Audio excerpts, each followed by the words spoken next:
wanted to talk to you about cybersecurity. Yep.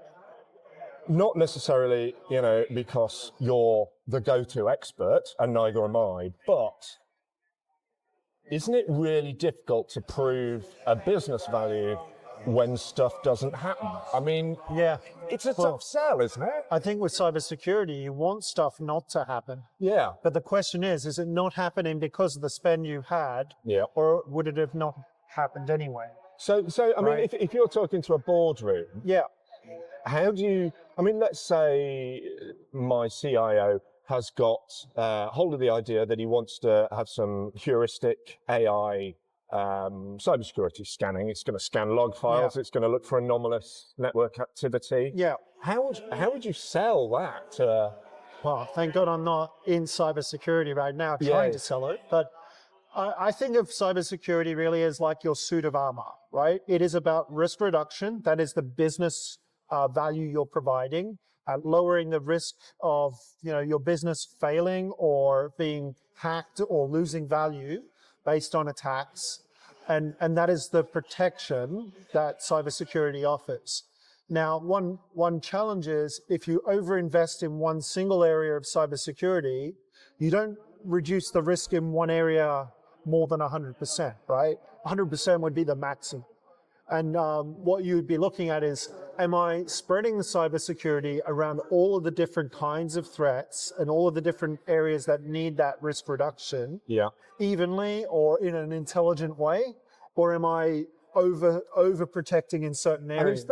And is that a tendency, maybe you get a CISO with a bee in his bonnet about, I don't know, people bringing in their own devices. Well, own devices is one area, right? It could be that in their previous role, they lost face because of a cybersecurity issue, or maybe their predecessor lost face or the department lost face because of that too, right? So often it could be reactionary, which is where we get back to that gut feel kind of decision.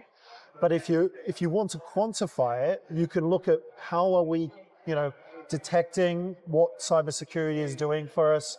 Can we use that operational data to show the value that we're getting from some of these solutions? And that helps justify some of that spend, right? It might actually help increase the spend because you're noticing upwards tendencies in some of the attack vectors and things like that. It might help you actually spread the risk into other areas as well and say, well, if we invested money in a different area of cybersecurity, it will lower the attacks coming from this other source, right? Things like firewalls or, endpoint computing devices, who's allowed to bring what where, and how do you treat your Wi-Fi or access to the network.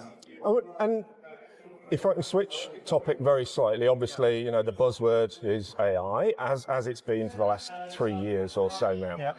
At the moment, what I'm reading a lot online is that companies are wanting now to move AI from prototypes, from tests, from, sandboxed environments where things have seemed to work, but wouldn't it be great if we now roll that out into production?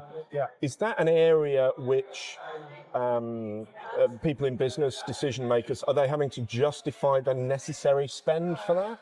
I think so, right? So some businesses got very early into wanting to invest in AI, and they almost made it a requirement. If we're going to spend more money, you need to tell us that you're using AI to make that spend more justifiable, which a lot of organizations did. And so, if you look around the hall like this, you'll see AI on almost everyone's stand, right?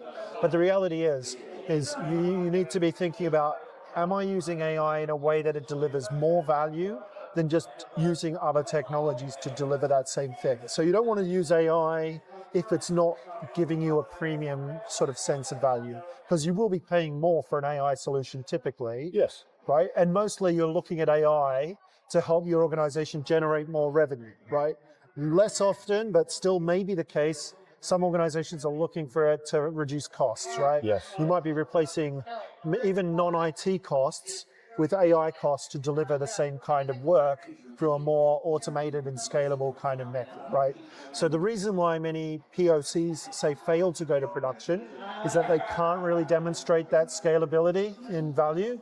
And if they're not able to do that, then it's probably right for those things not to yet get turned into production kind of use cases. But more and more companies are working out a way that they can scope it down, maybe give AI the right focus, right? It might be giving a portion of help desk tickets to AI to resolve because they can be done manually, or automatically. And that saves your actual people hours to focus on the more difficult problems, which might be a better use of those people's time too. And you said something that I thought was very interesting. You said that a lot of companies are using AI not to reduce costs, but to bump income up. Yeah. Now, I always thought it was the other way around. I mean, call me naive, but I always thought, okay, AI, the route one AI implementation is in customer service. Yeah. And so we can lose people from the call centers, people being expensive, and replace them with AIs. AIs are cheaper in the form of chatbots to kind of take those first level questions out of there. I mean, certainly can. Did I hear you right in that you actually find more justification in AI implementations that actually increase revenue? I think increasing revenue is a good place to invest in first because it's in net new, usually to the business as well, right? One example in that customer service field is simply using a chatbot to allow a certain kind of sales operation to happen in just as a self-service operation in more open hours, so that you're not relying on staffing, which you can't afford around the clock. So it's almost like kind of expanding that particular income stream out of it. Yeah.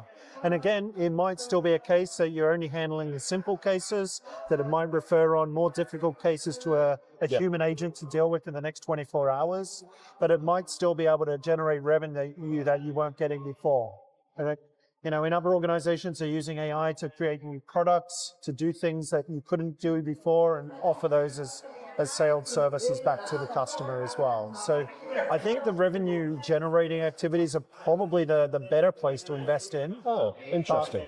But obviously there's a lot of, people will go for the cost savings option as well. Okay, well, listen, Greg, I know, has got a speaking engagement in less than 10 minutes. It's probably important he goes and gets another cup of coffee. Yeah, absolutely. So Greg Holmes, IBM, thank you very much for joining us. Thanks very much, Joe.